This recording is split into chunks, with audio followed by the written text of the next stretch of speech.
দেখবেন বাবাদের জামা কাপড় সব সময় মায়েদের শাড়ি থেকে কম দামি হয়। বাবাদের ওয়ার্ডরোব ভর্তি জামা কাপড় থাকে না। বাবারা একটা ঘড়ি বৃদ্ধ না হওয়া পর্যন্ত হাতিয়ে থাকে। বাবারা এক জোড়া জুতা চালায় বছরের পর বছর। বাবারা কম দামি মোবাইলটা একেবারে নষ্ট না হলে ফেলে দেয় না। বাবারা রোদ বৃষ্টি মাথায় নিয়ে সঞ্চয় করে। বাবারা সব থেকে সস্তা হোটেলে খায়। নিজের জন্য সব থেকে কৃপণ বাবাটা তার স্ত্রীর সন্তানের জন্য সব থেকে বেশি ব্যয় হিসাবী। বাবারা একেবারে বাধ্য না হলে কখনো না বলে না। বাবারা ভালোবাসি এই কথাটা বলতে জানে না, করতে জানে। পৃথিবীর সব পুরুষ খারাপ, সব জন্মদাতা খারাপ, কিন্তু একটাও খারাপ বাবা নাই। মানুষটা মোমবাতির মতো, নিজে কোলে পরিবারকে আলো দেয়। আর সেই মানুষটা হলো বাবা।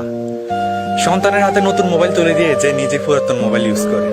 বাবারা সবসময় নিম পাতার মতো হয়, কিন্তু আমাদেরকে বড় বৃক্ষের মতো ছায়া দিয়ে রাখে, যার কারণে সূর্যের তাপটা আমাদেরকে ছুঁতে পারে না। এই পৃথিবীতে যাদের বাবা নেই তারা বুঝে এই পৃথিবীতে স্বাধীনভাবে চলতে বাবাকে কতটা প্রয়োজন হয়। বাবারা হাসে না, তারা পরিবারের মুখে হাসি ফোটায়। আমরা যখন আমাদের বাবার কাছ থেকে কিছু চাই, তখন সে চাওয়াটা পূরণ করার জন্য আমাদের বাবা 10 জন মানুষের সামনে মাথা নিচু করতে একটু চিন্তা করে না। মাঝে মাঝে বাবা আমাদের কিছু চাওয়া পূরণ করতে পারে না, তখন আমাদের অনেক খারাপ লাগে। কিন্তু আমাদের অনেকের জানা নেই, আমাদের চাওয়াটা পূরণ না করে আমরা যতটুকু কষ্ট পেয়েছি এর চাইতে 1000 গুণ বেশি কষ্ট বাবারা আমাদের চাওয়াটা পূরণ না করতে পারায় পেয়ে থাকে। বাবা শব্দটা দুইটা অক্ষরের, কিন্তু এই দুইটা অক্ষর দুইটা পৃথিবীর সমান। আপনি তা কখন বুঝবেন জানেন? যখন অক্ষর দুইটা আর এই পৃথিবীতে থাকবে না। প্রত্যেকটা বাবাই চায় তার সন্তান সুখে থাকুক। আমরা অনেক সময় বাবার কাছে অনেক ইচ্ছে পূর্ণ আবদার করে থাকি, কিন্তু অনেক সময় বাবা আমাদেরকে না করে দেয়।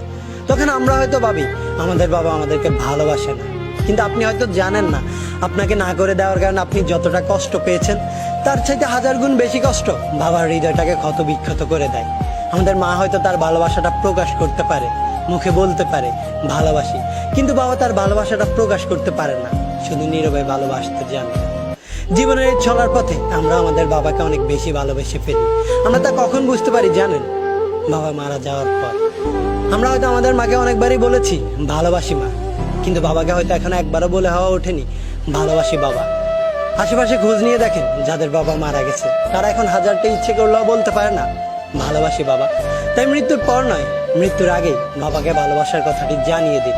বাবার সামনে গিয়ে দাঁড়ান আর বলুন হয়নি বলা একটি কথা, ভালোবাসি বাবা। মাননীয় মডারেটর, গতিতে আমি যখন একটি ভালো পোশাকের জন্য কান্নাকাটি করছিলাম তখন বাবা আমার হাতে কাগজ কলম ধরিয়ে দিলেন, আমার দিকে ছুড়ে দিলেন একটি গাণিতিক প্রশ্ন। একজন দিনমজুরের দৈনিক আয় 300 টাকা হলে মাসে তিনি কত টাকা আয় করেন?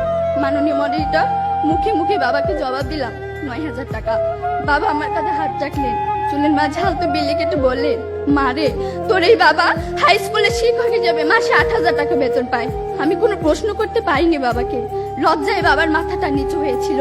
পৌরাত্বের দ্বার প্রান্তে দাঁড়ানো বাবার বয়সে চোখ হতে খসে পড়ে জল। জানি না মাননীয় মডারেটর, আমার বাবার বয়সে চোখ থেকে খসে পড়া জল শিক্ষার মানকে কতটা টেনে তোলার যোগ্যতা রাখে। মাননীয় মডারেটর, এই যদি হয় শিক্ষাগুরুর জীবন, তাহলে একটা সময় হয়তো এদেশে আর কোনো শিক্ষকই পাওয়া যাবে না। এমন বাংলাদেশ আমরা কখনোই আশা করি না।